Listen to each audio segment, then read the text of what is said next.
امام الانبیاء سرکار مدینہ صلی اللہ تعالی علیہ وسلم نے دعا مانگی. ارے ابراہیم علیہ السلام نے دعا مانگی، اے اللہ میرے بیٹے کو ہدایت دے دے.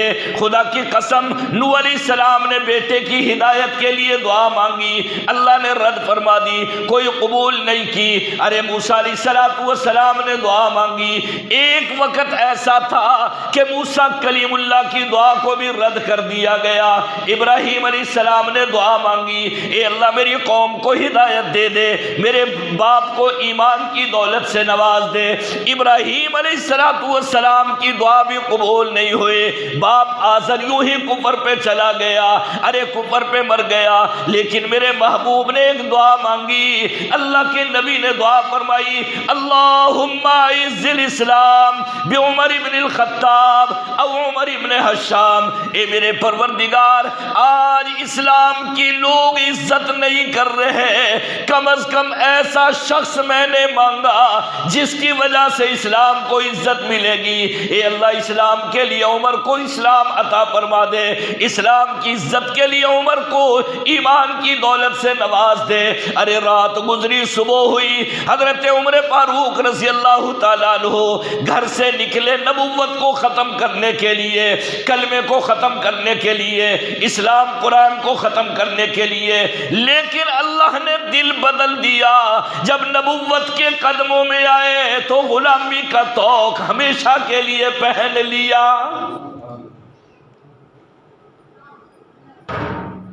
غلام بن کے آیا.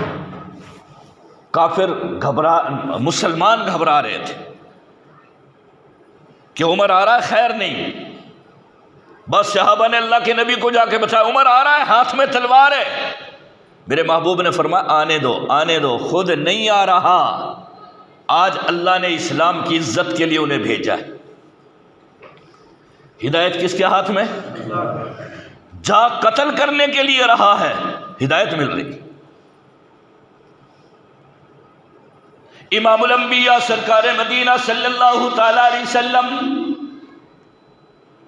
13 سال میرے محبوب نے مکے میں گزارے، آخری 10 سال میرے محبوب نے مدینہ پاک کے اندر گزارے. ارے اسلام کی اشاعت کے لیے قربانیاں کی، جنگیں لڑی، میدانوں کے اندر نکل گئے. صحابہ کرام نے پورا ساتھ دیا. اللہ کے محبوب کے دنیا سے جانے کا وقت بھی آ گیا. صدیق اکبر رضی اللہ تعالیٰ عنہ خلیفہ بن گئے. انہوں نے یہی دعوت والا کام اپنا لیا، یہ دین کی اشاعت کی محنت جاری فرمائی. میرے محبوب پیغمبر صلی اللہ تعالیٰ علیہ وسلم نے جو دین دیا ابو بکر نے سنبھال لیا، صحابہ کرام نے سنبھال لیا. ارے صحابہ کرام کے ساتھ مل کر ابو بکر یہی مشن لے کے آگے جا رہے ہیں. خدا کی قسم 2.5 سال کے بعد جب ابو بکر کا آخری وقت آیا، 11 لاکھ مربع میل پہ اسلامی جھنڈا لہر چکا تھا. ابو بکر کے دور خلافت میں کتنے مربع میل پہ؟ 11 لاکھ مربع میل. اسلام پھیل چکا تھا. مکے والوں نے ٹھان لی تھی اسلام کو مٹائیں گے، قرآن کو مٹائیں گے، اس لیے پابندی لگائی نا. قرآن نہیں پڑھ سکتے، تبلیغ نہیں کر سکتے، دعوت نہیں دے سکتے، اسلام کا نام نہیں لے سکتے. ذہن یہ تھا کہ اسلام مٹ جائے گا. اللہ نے ابو بکر صدیق جو پہلا خلیفہ ہے مسلمانوں کا، 11 لاکھ مربع میل کا حکمران بنا دیا. جب وہ دنیا سے تشریف لے گئے تو دوسرا خلیفہ کون ہے؟ یہ نام یاد رکھا کرو میرے بھائی. مسلمانوں کو کم از کم ہمارے 4 خلفاء کا نام تو یاد ہونا چاہیے. پہلا خلیفہ ابو بکر صدیق رضی اللہ تعالی عنہ، اور دوسرا خلیفہ حضرت عمر فاروق رضی اللہ تعالی عنہ. تیسرا خلیفہ حضرت عثمان غنی رضی اللہ تعالی عنہ، اور چوتھے خلیفہ حضرت علی مرتضیٰ رضی اللہ تعالی عنہ. ان 4 کو تو یاد رکھو، ہمیں ان سے پیار ہے. انہی کی محنت سے آج ہم مسلمان بن کے بیٹھے. ورنہ جیسے ہمارے حالات ہیں نا، اسلام تو ہمارے محلے میں بھی نہ آتا. جیسی ہماری عادت، جیسی ہماری طبیعت، جیسے حالات، ایک منٹ میں بدل جائیں گے ہم لوگ۔ صدیق اکبر رضی اللہ تعالیٰ عنہ دنیا سے تشریف لے گئے، فاروق اعظم رضی اللہ تعالیٰ عنہ کو خلیفہ بنا دیا گیا۔ فاروق اعظم رضی اللہ تعالیٰ عنہ وہ صحابی رسول ہیں، وہ خلیفۃ الرسول ہیں جنہوں نے رات دن محنت کی۔ ارے لوگ سویا کرتے تھے، فاروق اعظم اپنے محلے کی گلیوں میں پہرا دیا کرتے تھے۔ قیامت تک دنیا ایسا بادشاہ کبھی نہیں دیکھ سکے گی۔ ارے دنیا میں کوئی ایسا بادشاہ نہیں آ سکے گا بادشاہت کے ہوتے ہوئے گلیوں کا پہرا دے، بیواؤں کے گھروں میں جا جا کے پانی بھر کے آئے، ارے غریبوں کے گھر میں جا کے حال پوچھ کے آئے۔ ایسا بادشاہ تمہیں کہاں ملے گا؟ فاروق اعظم رضی اللہ تعالیٰ عنہ نے یوں ہی دعوت والا کام اور یہ اسلام والا مشن آگے بڑھا دیا۔ فاروق اعظم رضی اللہ تعالیٰ عنہ کی عمر 63 سال ہو گئی، بڑھاپا آ گیا، داڑھی مبارک سفید ہو گئی، جسم کے اندر کمزوری آ گئی۔ ارے ایک مرتبہ روم کی لڑائی کے لیے صحابہ کرام کی ایک جماعت روانہ کی، وہ فاتح بن کے واپس آ رہے تھے۔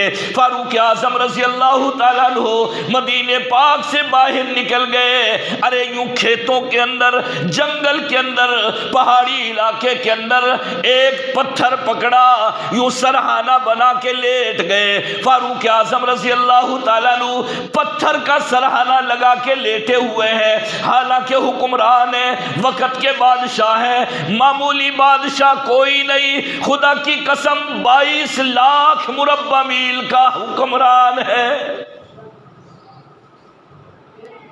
کتنے؟ 22 لاکھ مربع میل۔ اب تم یہاں سکول کے پڑھے لکھے ہو، تمہیں پتہ ہوگا پاکستان کی زمین کا رقبہ کتنا۔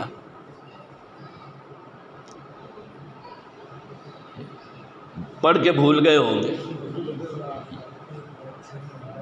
پاکستان کی زمین سے بھی زیادہ حکومت فاروق اعظم، 22 لاکھ مربع میل۔ پاکستان کتنی؟ 2 لاکھ مربع میل بھی نہیں ہے پاکستان، 2 لاکھ۔ اور عمر کی حکومت کتنی؟ 22 لاکھ۔ پاکستان سے کم از کم 10-11 حصے زیادہ فاروق اعظم کی حکومت، اور لیٹے ہوئے جنگل میں، کوئی پہرا نہیں، کوئی پولیس نہیں۔ آپ کہیں گے جی اس زمانے میں پولیس تھی نہیں، تھی کیوں نہیں تھی؟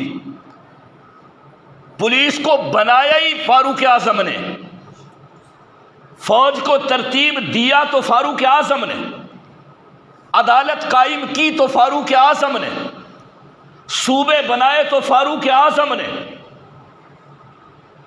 یہ سارے کے سارے کام، یہ جو یونین ہے نا تمہاری یونین کونسل، ان کا قیام بھی فاروق اعظم نے کیا تھا۔ سارا کام فاروق اعظم کر کے گئے، اتنے بڑے جرنیل۔ اور لیٹے کہاں ہیں؟ پہاڑوں میں، جنگلوں میں، اجاڑ بیابان، حالانکہ سارے اسلام کے دشمن تھے دائیں بائیں، موقع تلاش کرتے تھے، کب موقع ملے مسلمانوں کو شہید کریں۔ کوئی ڈر نہیں، کوئی خطرہ نہیں۔ کیوں؟ اب تو سکولوں کی عربی سے عربی کی کتابیں نکال دی، مضمون جو اچھے تھے وہ نکال دیے سارے۔ آج سے 10 سال پہلے عربی کی 8ویں کلاس کی کتاب کے اندر حضرت عمر رضی اللہ تعالیٰ عنہ کی کہانیاں لکھی ہوئی تھی، سچی کہانیاں، احادیث۔ ایک صحابی آیا دور دراز کا، دیکھا ہوا جنگل میں لیٹے ہوئے، کوئی پہرا نہیں، کچھ بھی نہیں، اور فاروق اعظم سوئے ہوئے۔ وہ صحابی کھڑا ہو کے کہنے لگا، واہ واہ عدلتا فنمتا یا عمر، واہ تو نے انصاف کیا تو آج سکون کی نیند سو رہا ہے۔ کھیتوں میں پتھر کا سرانہ لگا کے سکون کی نیند سو رہا، کیوں؟ انصاف کیا تھا۔ اللہ ہمارے حکمرانوں کو ہدایت دے، آمین کہو یار۔ جو بھی آئے ملک کا خیر خواہ ہو، دین کا خیر خواہ، ملک کا اور دین کا خیر خواہ ہو گیا وہ ہمارے سروں کا تاج۔ ہمارا سگا بھی آ جائے اور دین کے خلاف ہو، ہم اس کو نہیں چاہتے۔ سیاسی باتیں نہیں ہیں، میں تو ایمانی باتیں کر، یہ ہمارا ایمان ہے۔ یوم آزادی ہے کل 14 اگست، کتنے علماء نے شہادت نوش کی ہے، اور ہم اپنی برادری کو دیکھ لیں، میواتی برادری، یہ اگست کا مہینہ تھا، 19 اگست تھی، 6000 میواتیوں کو سکھوں نے قتل کیا، ہندوؤں نے قتل کیا، صرف پاکستان کی محبت کے لیے 6000 میواتیوں نے شہادت نوش کی۔ دین ایسے نہیں ملا ہمیں۔ فاروق اعظم رضی اللہ تعالیٰ عنہ یوں پتھر کا سرہانہ لے کے سوئے ہوئے، ایک دم آنے والے نے کھڑا کیا، بیدار کیا اور خوشخبری سنا دی، امیر المومنین روم فتح ہو گیا، مسلمانوں کو عزت مل گئی، کامیابی مل گئی، جو مسلمانوں کے دشمن تھے انہیں شکست مل گئی۔ فاروق اعظم رضی اللہ تعالیٰ عنہ کھڑے ہو گئے، یوں آسمان کی طرف نظر چلی گئی، آسمان کو دیکھتے رہے، اللہ کا شکر ادا کیا کہ آج بھی مسلمانوں کو عزت ملی، فتح ملی، کامیابی مل گئی، اس میں اسلام کو عزت مل گئی۔ فاروق اعظم رضی اللہ تعالیٰ عنہ یوں اپنے جسم کی طرف دیکھا، آسمان کی طرف نظر اٹھائی اور کہنے لگے، اللہم ارزقنی شہادت فی سبیلک، اے میرے پروردگار آج میری 2 خواہشیں ہیں، میری تمنا 2 ہے، یہ میری 2 تمنا پوری کر دے، تیسری تمنا کی دعا میں بعد میں کروں گا، آج میری 2 تمنائیں پوری کر دے۔ اللہ رب العزت سے یوں التجا کر دی، اللہم ارزقنی شہادتا فی سبیلک، میرے پروردگار اب میں بوڑھا ہو گیا، سفید بال ہو گئے، میرے جسم میں کمزوری آ گئی، اسلام کا پرچم بلند ہو گیا، اسلام کی اشاعت ہو گئی، 22 لاکھ مربع میل پہ تیرا قرآن پڑھا جا رہا ہے، کلمے کی دعوت لوگ دے رہے ہیں، کلمہ پڑھ رہے ہیں، اسلام کا پرچم 22 لاکھ مربع میل پہ پھیل چکا ہے، اے میری اللہ اب مجھے موت دے دے، لیکن میری دعا یہ ہے شہادت کی موت ملے۔ اللہم ارزقنی شہادتا فی سبیلک، اے اللہ مجھے اپنے راستے کی شہادت کی موت دے۔ یہ خواہش کوئی کوئی کرتا ہے، اب تو شہادت ویسے ختم، تو مقدر والے کو ملتی ہے۔ یہ آپ نے بارہا فضائل اعمال میں حدیث آپ روزانہ پڑھتے ہیں، سنتے ہیں، شہید کو اللہ بلائیں گے، سب کچھ دے کے بھی ان سے پوچھیں گے کچھ چاہیے؟ اس نے کہا یا اللہ بس ایک چیز چاہیے۔ کیا؟ زندگی دے دے، دنیا میں جائیں۔ کیا کرو گے دنیا میں؟ فرمایا تیرے نام پہ شہادت میں جسم کٹانے میں جو مزہ آیا وہ تیری جنت میں بھی نہیں ہے۔ یہ شہید کو پتا ہے کہ شہادت میں مزہ کتنا ہے۔ فضائل اعمال کھول کے دیکھ لو، حدیث ہے۔ اللہ کے سامنے شہید کہے گا اے میرے پروردگار جنت کے اندر بڑی نعمتیں بڑی نعمتیں بڑی نعمتیں، ہمیں سب کچھ مل گیا، لیکن جو شہید ہوتے وقت ہمارے جسم پہ دشمن کے وار لگے، ان واروں میں جو مزہ آیا تھا وہ جنت کی نعمتوں میں بھی نہیں۔ شہادت یہ ہے۔ فاروق اعظم دعا کر رہے ہیں، اللہم ارزقنی شہادتا فی سبیلک، اے میرے اللہ مجھے اپنے راستے کی شہادت کی موت نصیب فرما۔ ایک خواہش۔ دوسری، وجعل موتی فی بلد حبیبک، اے میرے پروردگار اپنے حبیب کے شہر میں موت عطا فرما۔ یار کوئی مدینہ پاک میں جنگ کا میدان لگا ہوا تھا، شہادت تو میدان میں ملتی ہے نا، مقابلے میں ملتی ہے، لیکن جب ارادہ اچھا ہو تو گھر میں بھی شہادت مل جاتی ہے۔ یہ 2 دعائیں کی تھی، اے اللہ میری 2 تمنا ہے، ایک اور ہے وہ بعد میں رکھوں گا، پہلے یہ میری 2 دعائیں قبول کر لے، ایک تو شہادت کی موت اور دوسرا تیرے محبوب کے شہر مدینے میں موت۔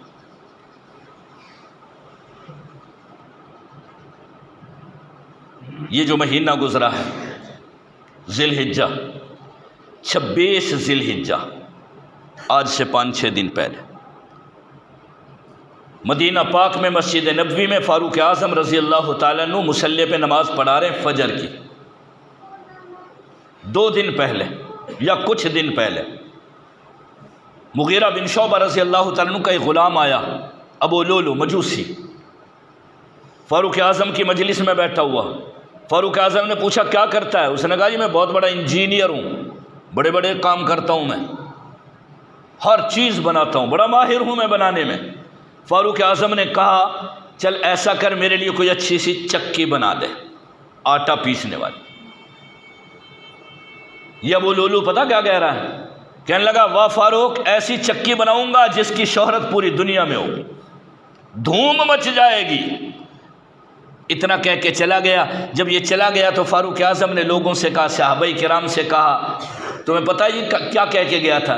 جی اس نے کہا تھا جی اتنی اچھی چکی بناؤں گا جس کی شہرت پوری دنیا میں ہوگی۔ فرمایا نہیں نہیں نہیں، یہ مجھے قتل کی دھمکی دے کے گیا ہے۔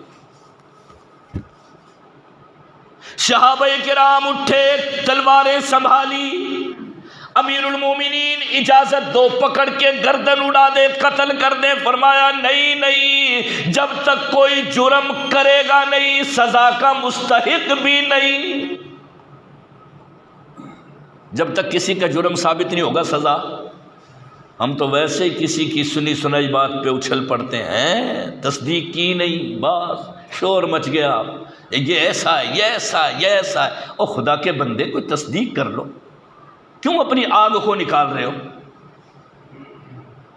شریعت نے ہمیں سمجھایا ہے، ایک طرف کی بات سن کے اپنی چنگاریاں نہیں اگلنی، زبان کو بند رکھنا ہے۔ ہاں اگر تصدیق ہو جائے تو پھر آگے قدم اٹھاؤ۔ ہمیں تو بس کسی کی بات ملنی چاہیے بس۔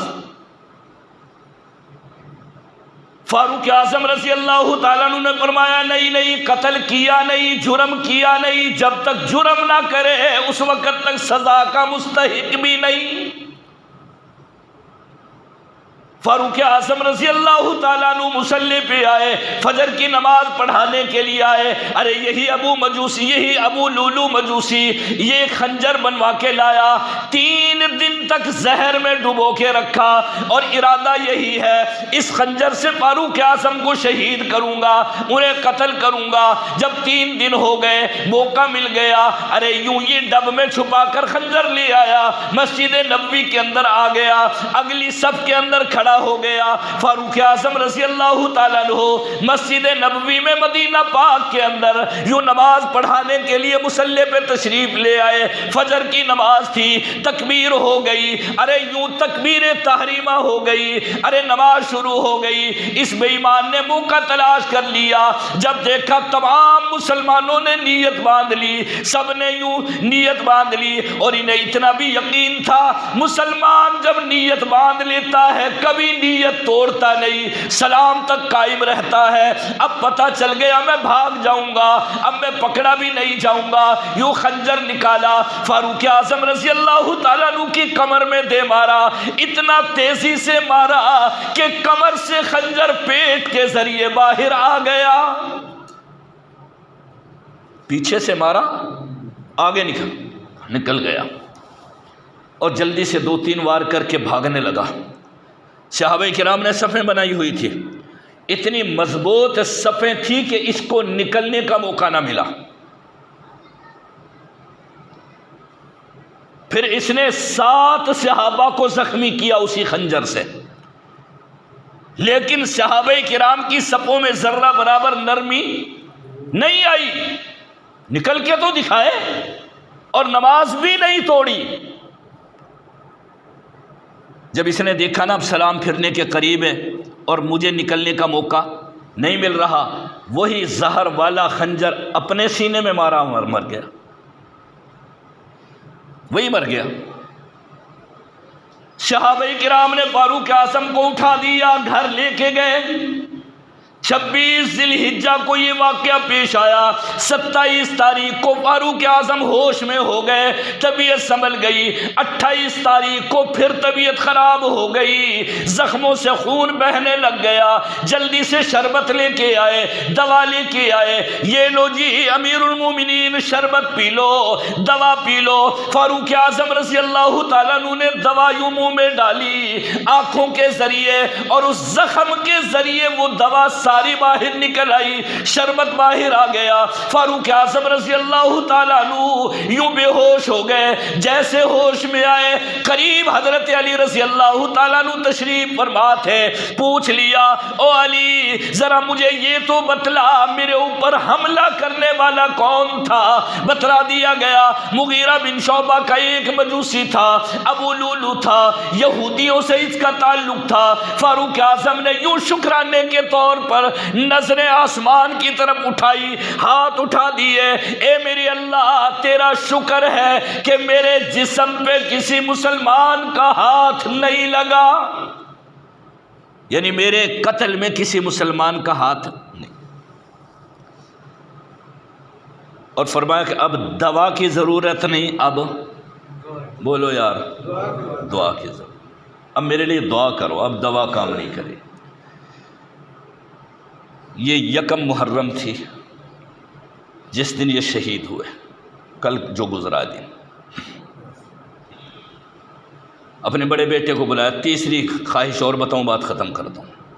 بڑے بیٹے کو بلایا، عبداللہ جی ابا جی میری آخری خواہش ہے، آخری تمنا ہے۔ جی ابا جی کیا؟ فرمایا بیٹا میری خواہش یہ ہے کہ روضہ رسول میں محبوب کے پہلو میں مجھے قبر کے لیے آرام کرنے کے لیے جگہ مل جائے۔ یہ حجرہ رسول کس کا تھا بتائیں؟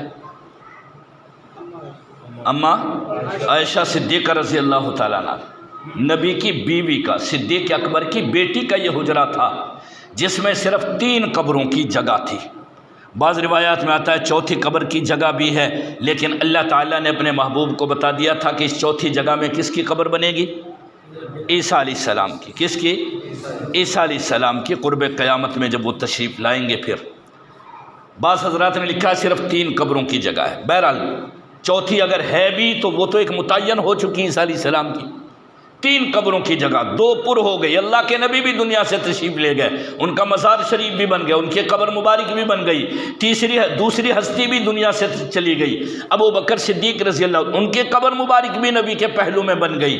ایک جگہ باقی ہے، سیدہ اما عائشہ صدیقہ رضی اللہ تعالیٰ عنہ فرماتی ہیں گھر میرا، حجرہ میرا، جگہ میری، ارے میرے نام یہ ملکیت ہے، یہ کمرہ، یہ گھر، اس لیے یہ تیسری جگہ میں نے اپنے لیے رکھی تھی۔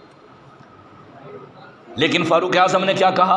بیٹا عبداللہ میری خواہش ہے کہ میری قبر نبی کے ساتھ بن جائے، ابو بکر کے ساتھ حجرے میں بن جائے۔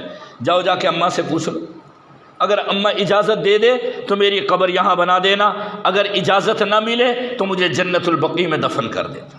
یار وہ حکمران ظالم نہیں تھے، زبردستی قبضہ کرنے والے نہیں تھے۔ ارے جو روضہ رسول میں اپنی قبر کے لیے زبردستی جگہ نہیں لے سکتا، وہ خلافت زبردستی لے سکتا ہے؟ یہ نبی کی چاہت سے بنے۔ حضرت عبداللہ گئے، کنڈی کھڑکائی، اماں رو رہی تھی فاروق اعظم کے زخموں کی وجہ سے، حضرت عائشہ رو رہی تھی۔ سلام کیا، اماں میرے ابا کی آخری خواہش ہے، پیغام لے کے آیا ہوں۔ بیٹا بتا۔ فرمایا میرے ابا نے کہا ہے کہ اگر میری اماں اجازت دے دے تو روضہ رسول میں میری قبر بنا دینا۔ حضرت عائشہ کی آنکھوں میں اور آنسو نکل گئے، ہچکی بن گئی، اور پھر جواب دیا بیٹا یہ عمر ہے، عمر ہے، عمر ہے، جگہ تو میں نے اپنے لیے رکھی تھی لیکن عمر کے احسان ہیں میرے اوپر، میں اپنی جگہ اپنے بیٹے کے لیے دیتی ہوں۔ حضرت عبداللہ عمر کے بیٹے تھے، جلدی دوڑ لگائی، آ کے دیکھا تو باپ سویا ہوا ہے۔ تھوڑی دیر میں کھڑا ہوا، سلام عرض کیا اور خوشخبری سنائی، ابا جی تمہیں مبارک ہو، اماں کی طرف سے قبر بننے کے لیے روضہ رسول میں اجازت مل چکی۔ کتابوں میں لکھا ہے کہ فاروق اعظم کو اتنی خوشی ہوئی کہ نعرہ تکبیر لگا دیا، یعنی اللہ کا نام بلند کر دیا، خوشی میں اللہ کا نام تکبیر کہہ دی۔ اور فاروق اعظم رضی اللہ تعالیٰ عنہ نے بیٹے کو بلایا، بیٹا میرے قریب آ۔ جی ابا جی، تو اب تو اجازت مل گئی، آخری تمنا بھی پوری ہو گئی۔ فرمایا نا بیٹا، جب میری جان نکل جائے، میری میت تیار ہو جائے، کفن تیار ہو جائے، میرا جنازہ تیار ہو جائے، اور میرے بیٹے میری میت کو اٹھا کر، میری چارپائی کو اٹھا کر روضہ رسول کے سامنے رکھ دینا، میری اماں سے پھر اجازت مانگنا، شاید آپ آج میرے زندہ ہونے کی وجہ سے ادباً اجازت دے دی ہو، شاید میرے مرنے کے بعد انکار کر دے، اگر اجازت مل جائے پھر دفن کر دینا، اگر اجازت نہ ملے بیٹا پھر بھی جنت البقیع کے قبرستان میں لے جانا۔ فاروق اعظم رضی اللہ تعالیٰ عنہ جب یہ جملہ سنا تو فرمایا فزت برب الکعبہ، رب کعبہ کی قسم آج عمر عزت والا بن گیا، کامیاب ہو گیا۔